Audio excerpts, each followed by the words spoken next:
Ինչն է խնդիրը, որ արդյունք չկա, կամ էլ չկա այն չափը, որը կլինի գոհացուցիչ։ Այս տարի հայտնաբերվել է զենքի ապօրինի շրջանառության հետ կապված մոտ 43%-ով ավել հանցագործության դեպք, քան նախորդ տարի։ Թմրամիջոցների հետ կապված հանցագործությունները, օրինակ, բերենք 2015 թվականին եղել են 854, 2025 թվականին, այս մի քանի ամսվա մեջ 2526։ Հրազենով կատարված ծանր եւ առանձնապես ծանր հանցագործությունների բացահայտելիության շատ մեծ ցուցանիշ ունենք, գրեթե 95%-ով այդ հանցագործությունները բացահայտված են։ Ավելի լավ չի լինի գտնել եւ հայտնաբերել այն խմբերին, որովհետեւ պարզ է, չէ, ինչ որ կազմակերպված խմբեր են գործում, որ դպրոցականների շրջանում տարածում են։ Ավելի հեշտ չի այդ ուղղությամբ աշխատել եւ հայտնաբերել այդ խմբերին։ Մի շարք հոդվածներում հանցանքը տեղեկատվական տեխնոլոգիաների միջոցով կատարելը նույնպես առաջարկել ենք, որպեսզի դասվի ծանր հանցագործությունների շարքին, այսինքն հանցանքը ծանրացնող հանգամանքների շարքին։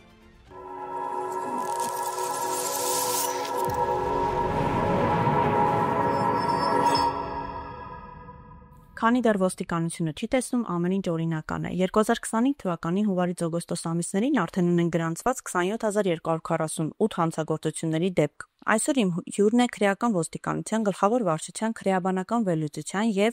իրավապահ համագործակցության վարչության պետ ոստիկանության գնդապետ Վաչե Հովսեփյանը։ Ողջույն, պարոն Հովսեփյան, ես ուզում եմ խոսենք այն մասին, թե ինչու է մեզ մոտ գրանցվում հանցագործությունների զգալի աճ, այսպես ձևակերպենք, ինչ է պատճառը, ոստիկանությունը չի տեսնում։ Բարև ձեզ, նախ շնորհակալություն հրավերի համար։ Նշեմ, որ ոստիկանությունը ոչ թե չի տեսնում, այլ ընդհակառակը անում է ամեն ինչ, որպեսզի տեղեկություններ ստանա հանցագործությունների մասին, տեսնի հանցագործությունները, նախապատրաստվողները կանխարգելի, իսկ կատարվածները արդեն բացահայտի։ Կանխարգելման մասով կուզենայի ավելի մանրամասն խոսենք։ Ինչ գործողություններ է անում ոստիկանությունը կանխարգելելու հետ կապված։ Կանխարգելման ուղղությամբ մեր կողմից իրականացվող միջոցառումները իրականում բազմաշերտ են, դրանք տարաբնույթ են եւ լայնածավալ միջոցառումներ են իրականացնում այս ուղղությամբ, ինչպես նշեցի, մի քանի ուղղություններով։ Նախ առաջին հերթին դրանք ընդհանուր կանխարգելիչ միջոցառումներն են, որոնք ուղղված են ամբողջ հասարակությանը, դրանք այն բացատրական աշխատանքներն են, իրազեկման արշավներն են, որոնք իրականացնում ենք թե մեր ծառայողների միջոցով, թե մեր լրատվական ծառայության միջոցով եւ որոնք ուղղված են ամբողջ հասարակությանը։ Ունենք նաեւ առանձին կանխարգելիչ միջոցառումներ, որոնք ուղղված են որոշակի թիրախային խմբերի կամ որոնք մեր վերլուծությունների արդյունքում իրականացնում ենք որոշակի վայրում կոնկրետ որևէ հանցատեսակի կանխարգելման նպատակով որոշակի տևողությամբ։ Ունենք նաև իրականացնում ենք կանխարգելիչ միջոցառումներ արդեն անհատական մակարդակով, կոնկրետ անձանց նկատմամբ ինտենսիվ աշխատանքի, որպեսզի կամ նրանք հետ կանգնեն իրենց հանցավոր մտադրություններից, կամ էլ մենք կարողանանք արդեն նախապատրաստության կամ հանցափորձի փուլում կանխարգելել դրանք։ Տեսեք, իրականում մենք միշտ շատ լավ ռազմավարություններ ենք մշակում, հա, այսինքն ինչ-որ օրենքներ ենք ընդունում, փոփոխություններ ենք անում, ռազմավարություններն ենք բարելավում, բայց արդյունքը այն է, որ հանցագործությունների թվաքանակը գնալով ոչ թե նվազում է, այլ հակառակը աճում է։ Ինչով եք դուք սա պայմանավորում։ Ոստիկանության աշխատանքի թերացումն է, հասարակության խնդիրն է, որովհետև մենք եթե ունենայինք օրինակ բնակչության թվականակի էական աճ, հասկանալի կլիներ, բայց այս պարագայում անհասկանալի է, թե ինչով է պայմանավորված, այսինքն դուք նշեցիք, որ դուք իրականացնում եք բազմաթիվ տարբեր ուղղություններով գործողություններ։ Ինչն է խնդիրը, որ արդյունք չկա, կամ էլ չկա այն չափը, որը կլինի գոհացուցիչ։ Տեսեք, երբ մենք խոսում ենք հանցագործությունների կտրուկ աճի մասին, նախ պետք է ասեմ, որ այդպիսի կտրուկ աճ չկա։ Իհարկե, եթե մենք մի քանի երկար տարիների կտրվածքով դիտարկենք, այո, հանցավորությունը որոշակի աճ գրանցում է, բայց այդ աճը ունի եւ օբյեկտիվ եւ սուբյեկտիվ պատճառներ։ Մասնավորապես, եթե մենք խոսում ենք կտրուկ աճի մասին, այդպիսի կտրուկ աճ պաշտոնական վիճակագրության մեջ դուք կարող եք նկատել 2022 թվականին, դա պայմանավորված է նրանով, որ 2022 թվականին ընդունվել է քրեական դատավարության նոր օրենսգիրքը եւ որով փաստորեն կատարվել են այնպիսի էական փոփոխություններ, որոնք նաև փոփոխություններ են մտցրել հանցագործությունների գրանցման մեթոդաբանության մեջ։ Մասնավորապես օրենսգրքի ընդունմամբ դուրս է եկել հետաքննության փուլը, հանցագործությունների քննության փուլերից, այսինքն եթե նախկինում ոստիկանությունը իրականացնում էր հետաքննություն եւ մի մեծ խումբ դեպքերի կապակցությամբ պարզելով որ հանցագործության դեպք չկա կամ հանցական չկա, մերժվում էր քրեական գործի հարուցումը, ներկայումս այդ փուլը վերացել է եւ այդ բոլոր գործողությունները կատարվում են նախաձեռնված քրեական վարույթի շրջանակներում եւ այդ բոլոր դեպքերում որպես հանցագործություն դրանք արդեն ներառվում են պաշտոնական վիճակագրության մեջ։ Այսինքն կներեք մենք կարող ենք այստեղ նաեւ վիճակագրության մեջ երբ որ սպանությունները նույն 2025 թվականին մենք տեսնում ենք որ Արմստատի վիճակագրությամբ գրանցվել է 1000-ից ավել սպանություն, հա, ինչով է դա պայմանավորված, պայմանավորված են օրենսգրքի փոփոխություններով, որ այդ թիվն ենք տեսնում եւ ոստիկանության վիճակագրության մեջ այլ թիվ ենք տեսնում։ Ես նաեւ կխնդրեի, ես գիտեմ որ դուք վիճակագրություններ եք բերել վերջին 8-9 ամիսների, կխնդրեի նաեւ դրան անդրադառնային կոնկրետ սպանությունները, ինչ տվյալներ մենք ունենք 25 թվականին, 24-ին եւ 23-ին։ Այո, դուք ճիշտ նկատեցիք, սպանությունների այդքան մեծ քանակը պայմանավորված է հենց իմ ասած փոփոխություններով եւ ներկայումս հանկարծամոլության ցանկացած դեպքով նախաձեռնում է քրեական վարույթ սպանության հատկանիշներով եւ քանի դեռ նախաքննության ընթացքում քննչական գործողությունների արդյունքում նշանակված փորձաքննությունների արդյունքում չի հերքվել սպանության փաստը, դրանք վիճակագրության մեջ երևում են որպես սպանություն։ Այդ է պատճառը, որ առաջին հայացքից նայելով թվերին կարող ենք եզրակացնել, որ հանցավորության աճ, այդպիսի կտրուկ աճ կա։ Սակայն իրականում նշեմ, որ մենք ամենօրյա վիճակագրություն ենք վարում հատկապես այնպիսի հնչեղ հանցագործությունների մասով, ինչպիսիք են սպանությունը, սպանության փորձերը եւ այստեղ բուն իրական սպանությունների առումով մենք այս տարի ու 9 ամիսների ընթացքում աճ չունենք նախորդ տարվա համեմատ, մասնավորապես Իսկ կներեք ռազմամթերքի գործադրմամբ, որովհետև նույն 2025 թվականին 92 դեպք է տեղի ունեցել, այնինչ 2023-ին 69 է տեղի ունեցել ռազմամթերքի գործադրմամբ։ Ինչով է պայմանավորված այս զենքի գործադրմամբ բռնությունները, սպանությունները։ Իրականում այո, հրազանի գործադրմամբ հանցագործությունները մեր ամենացավոտ խնդիրներից մեկն է, որին մենք իրոք մեծ ուշադրություն ենք դարձնում եւ կենտրոնացնում ենք մեր բոլոր ռեսուրսները այդ հանցագործությունները կանխարգելելու եւ բացահայտելու համար, այո, հրազենով կատարվող հանցագործությունների որոշակի աճ նկատվում է վերջին տարիներին։ Դա նույնպես ունի իր պատճառները եւ օբյեկտիվ եւ սուբյեկտիվ։ Որոնք են այդ պատճառները։ Նախ պետք է նշեմ, որ գաղտնիք չէ, որ վերջին տարիներին որոշակի կապված 20 թվականին տեղի ունեցած պատերազմական գործողությունների հետ որոշակիորեն ավելացել է զենքի ապօրինի շրջանառության ծավալները։ Մյուս կողմից ներկայումս շատ հեշտ է եւ գրեթե որևէ խնդիր չի ներկայացնում ցանկացած անձի կողմից գնալ եւ խանութից գնել զենք, որովհետեւ կանոններն են այդպեսին, խոսքը չի վերաբերում հրազենին, խոսքը վերաբերում է տարբեր գազային, օդաչնշիչ, պնևմատիկ զենքերին, սակայն մեր հասարակության կողմից այդ բոլորը դիտարկվում է մեկ հարթության մեջ եւ հաճախ պատկերը ոչ այնքան վատ է, որքան կարելի է եզրակացնել, եթե մենք հետևենք մեդիադաշտի այսպես սկանդալային վերնագրերին, բանն այն է, որ մեդիադաշտում ցանկացած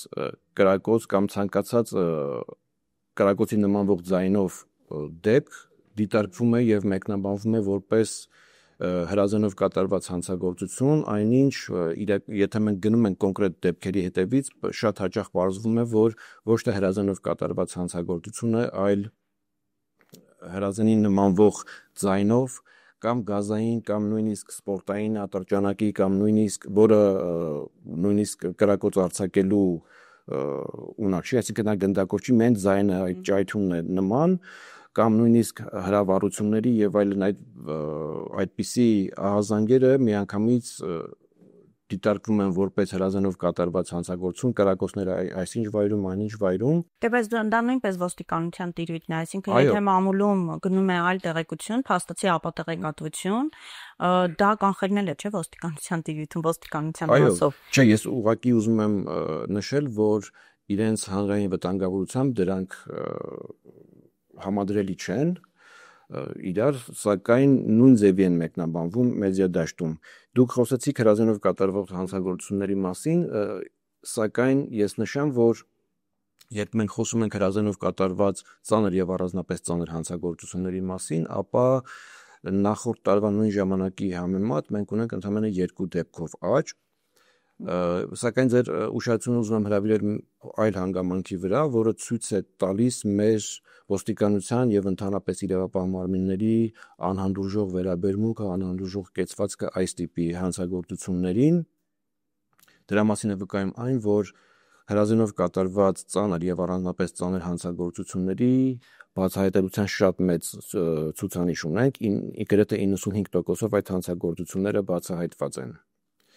Ձեր ուշադրության ուզում հրավիրել նաեւ մեկ այլ հանգամանքի վրա, որը նույնպես խոսում է ոստիկանության կողմից իրոք ներդրված ահռելի ջանքերի մասին այս ուղղությամբ, մասնավորապես այս տարի հայտնաբերվել է զենքի ապօրինի շրջանառության հետ կապված մոտ 43%-ով ավել հանցագործության դեպք, քան նախորդ տարի։ Սա այն դեպքն է, երբ հանցագործության ավելացումը մենք չպետք է դիտարկենք միայն որպես նեգատիվ երևույթ, քանի որ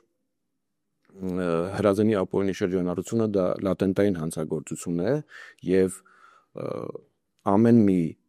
հայտնաբերված հանցագործություն ենթադրում է իր հետևում ոստիկանության կամ այլ իրավապահ մարմինների կողմից կատարված աշխատանք եւ միայն աշխատանքի արդյունքում է, որ այս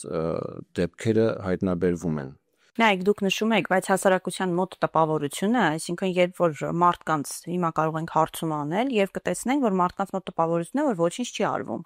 Այսինքն հանցավորության մակարդակը աճում է, մենք ամեն օր կարդում ենք վերնագրեր, որ դանակահարություն տեղի ունեցավ, կրակոցներ տեղի ունեցան, սպանություն տեղի ունեցավ, վերջին շրջանում ունենք մի քանի շատ վառ օրինակներ, չեմ ուզում կոնկրետ օրինակներով նշեմ, բայց կան շատ դեպքեր եւ մարդկանց մոտ տպավորություն է, որ ոչինչ չի արվում, այսինքն ոստիկանության այդ ռեսուրսները դուք հիմա նշում եք աշխատանքների մասին, բայց փաստացի այդ աշխատանքները նույնիսկ եթե կատարվում են, չկա մարդկանց մոտ այդ ընկալումը, որ աշխատանք է կատարվում, ինչու է այդպես ըստ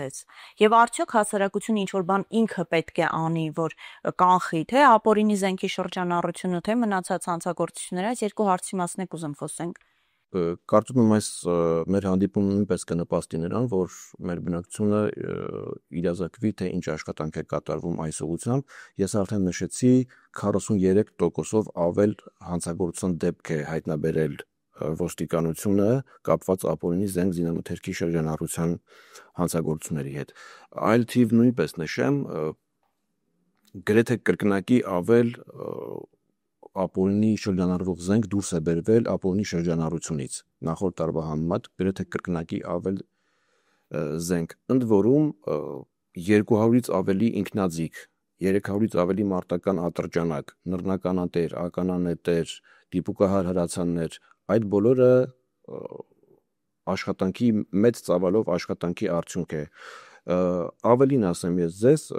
2020 թվականից մինչ օրս յուրաքանչյուր տարի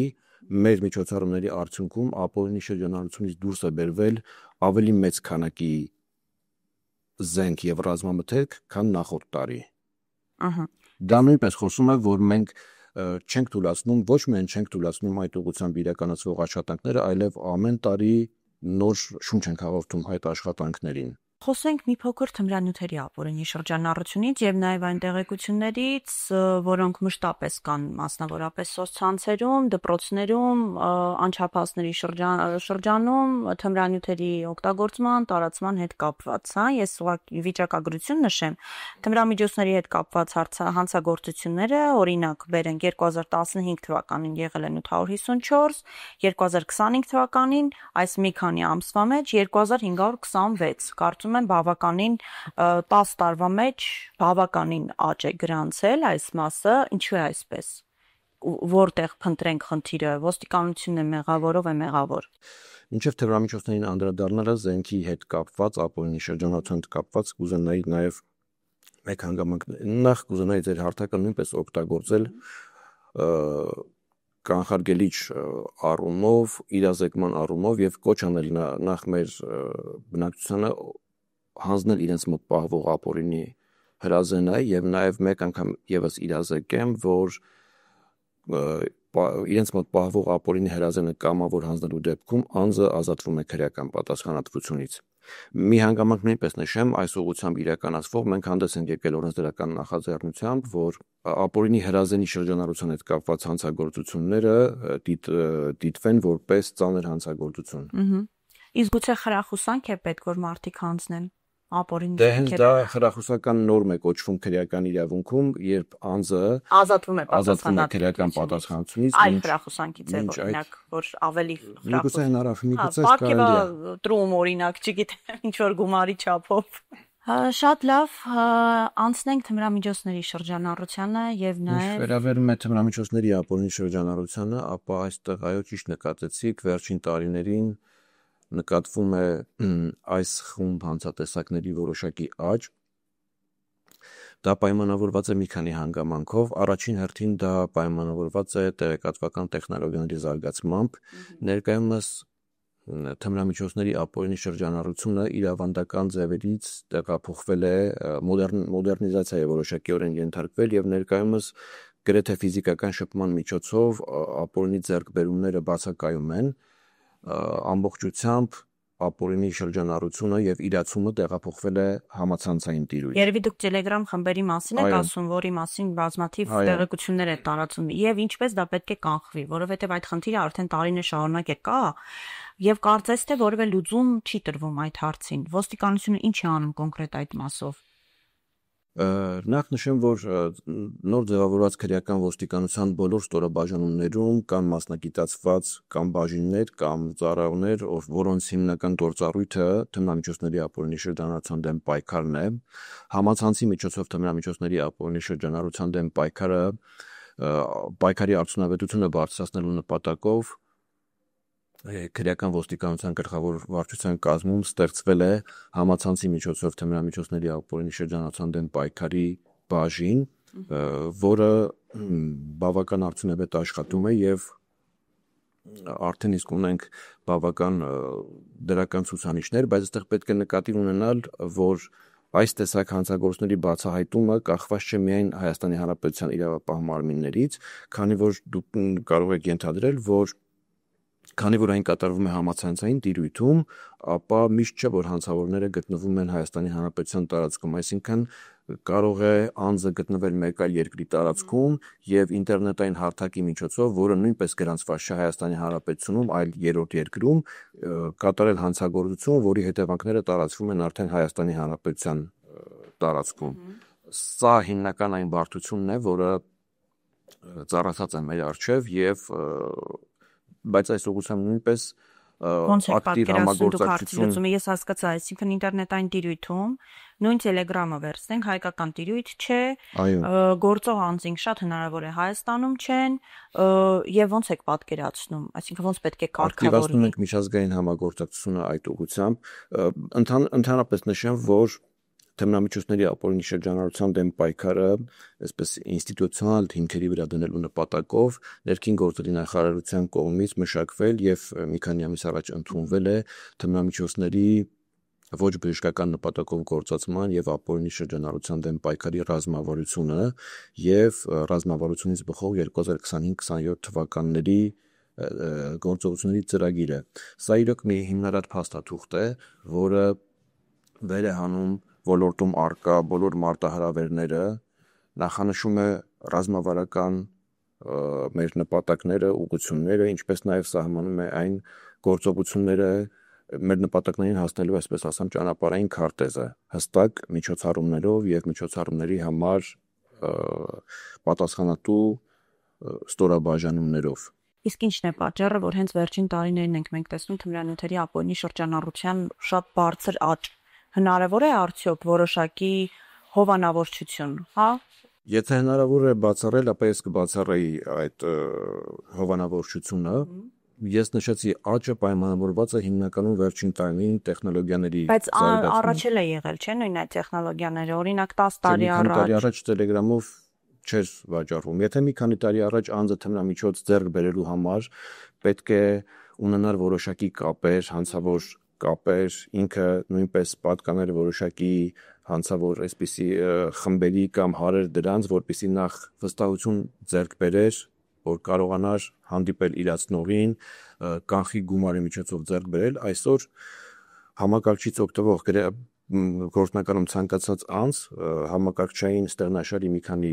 գործողությամբ կարող է պատկերել թե Ես հասկացա, սոցցանցերով տարածվող թմրանյութերը պարզ է արդեն, որ այդտեղ խնդիրը համարենք, որ սոցցանցերն են, ինչ-որ մի ձև փորձում է կարգավորումներ գտնել։ Իսկ ինչ կասեք դպրոցներում թմրանյութերի շրջանառության մասին, որովհետև բազմաթիվ տեղեկություններ են հայտնվում սոցցանցերում, կա նման բան, եթե կա ինչու չի կանխվում, ինչու հնարավոր չի բացառել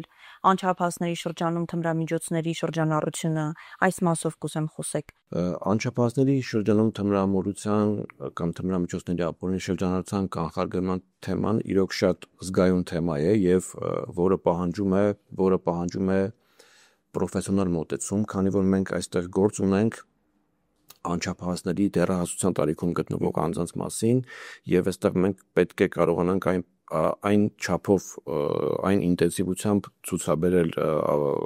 միջոցառումները եւ միջամտությունը, որպեսզի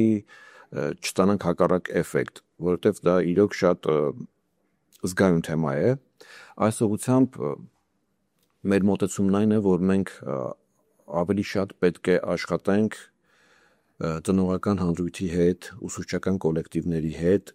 նրանց իրազեկվածության մակարդակը բարձրացնելու նպատակով։ Կներեք, այստեղ ձեզ ընդհատեմ եւ մի բան ասեմ, իսկ ավելի լավ չի լինի գտնել եւ հայտնաբերել այն խմբերին, որովհետեւ պարզ է, չէ, ինչ որ կազմակերպված խմբեր են գործում, որ դպրոցականների շրջանում տարածում են։ Ավելի հեշտ չի այդ ուղղությամբ աշխատել եւ հայտնաբերել այդ խմբերին։ Ես չի ասի, որ կազմակերպված այդպիսի խմբեր կան, որոնք աշխատում են դպրոցականների շրջանում կամ դպրոցներում թմրամիջոց տարածելու բան, այդպիսի բան չկա, այդպիսի երևույթ չկա, դա նույնպես մեր հանրության ավելի զգայուն վերաբերմունքի մասին անչափահասների կողմից թմրամիջոցների շրջանառության նկատմամբ եւ ցանկացած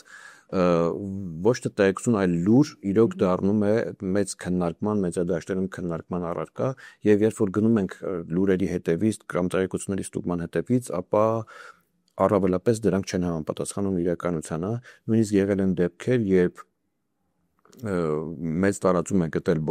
կարելի ասել բոլոր լրատվական ալիքներում ինչ որ մի դեպքի մասին, ասենք դպրոցականի կողմից թմրամիջոց օգտագործելու, դպրոցում թմրամիջոց օգտագործելու եւ նույնիսկ նախաձեռնվել է քրեական վարույթ եւ տեղյակ են, որ քրեական վարույթով հերկվել է անչափահասների կողմից թմրամիջոցի գործածման Որտեղից են գալիս այդ խոսակցությունները, այսինքն նույն սոցցանցերի քննարկումների տիրույթում բազմաթիվ են խոսակցությունները այն մասին, որ դպրոցներում թմրանյութեր են տարածում, գալիս են համոզում են երեխաներին, ինչու կա այդ խոսակցությունը, եթե չկա նման երևույթ։ Նորից եմ ասում, որովհետև մեր հասարակությունը շատ զգայուն է վերաբերվում այդ հարցին եւ իրոք ցավոտ թեմա է եւ ցանկացած լուր մեծ քննարկման եւ այդպես Բայց մենք ունենք չէ նման խնդիր, այսինքն անչափահասների շրջանում թմրանյութերի օգտագործում, տարածում նույն վիճակագրությամբ։ Եթե նայենք վերջին տարիներին, եթե մենք նայենք պաշտոնական վիճակագրության առողջապահության նախարարության համապատասխան մարմինների, ապա անչափահասների թիվը, թմրամիջոց գործածող անչափահասների թիվը ամեն տարի տատանվում է 7-8-9 սահմաններում։ Այսինքն պաշտոնական վիճակագրության մեջ այդպիսի մենք կտրուկ աճ չունենք։ Ես նաև տեղեկացնեմ, որ 2024 թվականից գործում է թմրամոլության կանխարգելման եւ թմրամիջոցների ապօրինի շրջանառության միջգերատեսչական հանձնաժողով, որի նախագահը ոստիկանության քրեական ոստիկանության գլխավոր վարչության պետն է, միջգերատեսչական հանձնաժողովում ներգրաված են բոլոր շահագրգիռ կառույցների ներկայացուցիչները եւ մենք հատկապես երբ խոսքը վերաբերում է անչափահասների շրջանում թմրամիջոցների տարածման կանխարգելման մասին, այստեղ փորձում ենք ավելի ներառական լինել եւ նիստերին հրավիրում ենք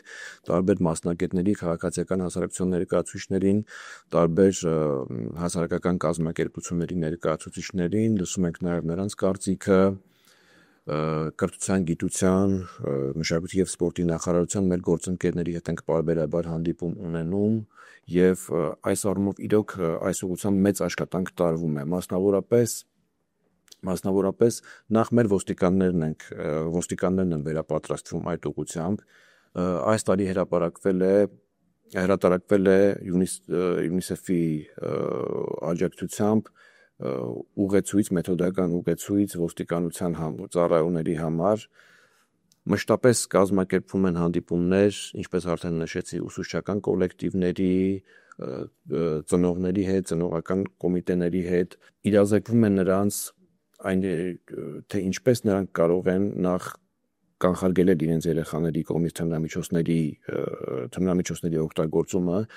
ինչպիսի վարքային շեղումների ուշադրություն դարձնել, վարքային փոփոխությունների, որպեսզի կներեք, որ ընդհատում եմ, դուք շատ գեղեցիկ ներկայացնում եք ամեն ինչ, բայց իրականությունում, որպես կանոն, ամեն ինչ այլ է, հա, օրինակ, մենք տեսնում ենք, որ նույն շատ է քննարկվում,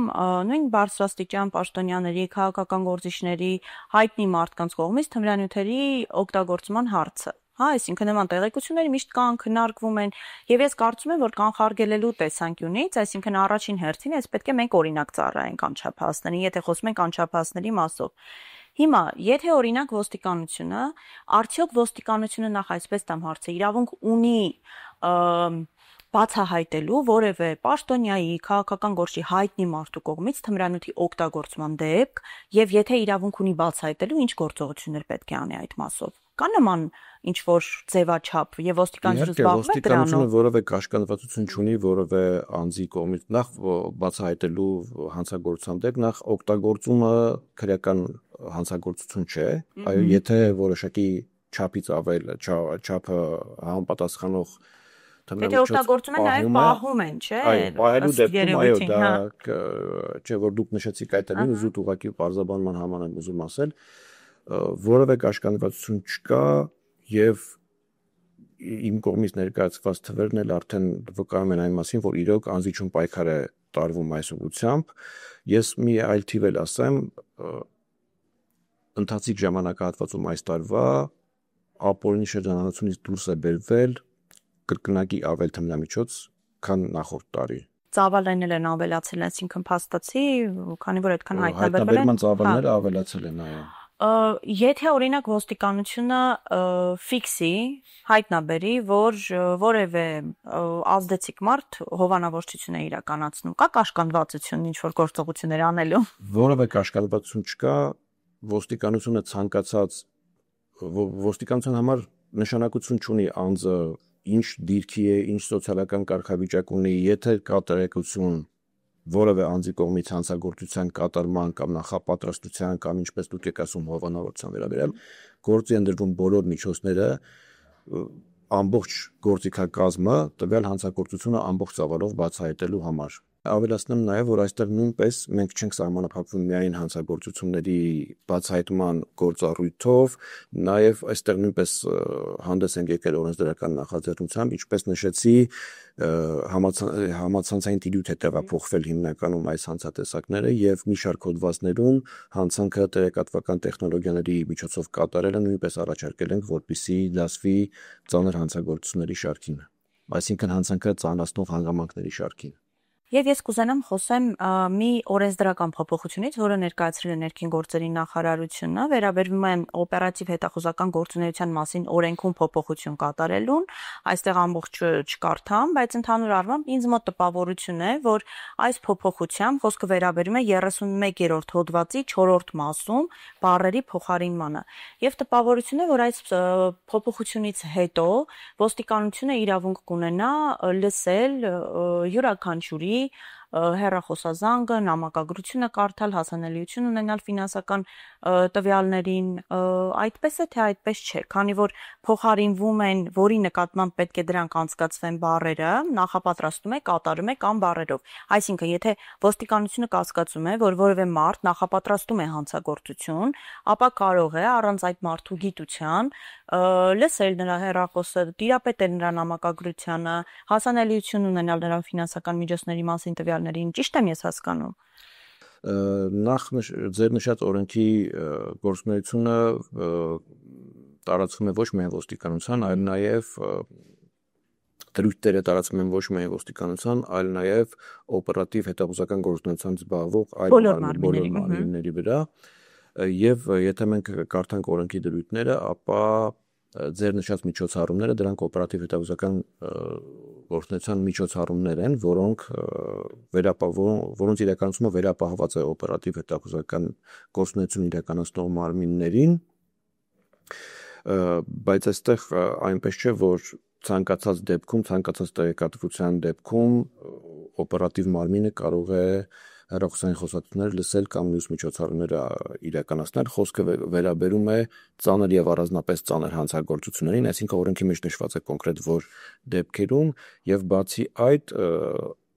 այդ միջոցառման իրականացման թույլտվությունը տալիս է դատարանը, այսինքն ամեն դեպքում դատարանը քննության է առնում միջնորդությունը, եւ երբ որ տեսնում է կան օրենքով նախատեսված բոլոր հիմքերը, նոր այդպիսի որոշում է կայացնում։ Այսինքն մենք կարող ենք հանգիստ լինել, մեր ուղղակի յուրաքանչյուր քաղաքացու հեռախոս չի գաղտնալսվում առանց լուրջ քրեական հետապնդումների դեպքերը բացառելով, հա, շատ լավ, ես շնորհակալ եմ հետաքրքիր զրույցի համար, ամեն դեպքում ես չգիտեմ ինչքանով կնպաստի մեր զրույցը եւ ոստիկանության կողմից իրականացվող միջոցառումները, ծրագրերը հանցավորության մակարդակի նվազմանը, հուսանք, որ կնվազեն։ Շնորհակալ եմ։ Շնորհակալություն եմ հայտնում նաև մեր հովանավորներին, Կրեպերի սրճարանի եւ Ֆինապ հաշվապահական ընկերությանը։ Փաստորեն պարզեցինք, որ ոստիկանությունը տեսնում է եւ անհանդուրժող պայքար է մղում հանցավորության դեմ։ Ինչ կլինի արդյունքը, չեմ կարող ասել։ Հուսանք արդյունք ունենանք։ Այսքանը կհանդիպենք։ Լավ եղեք։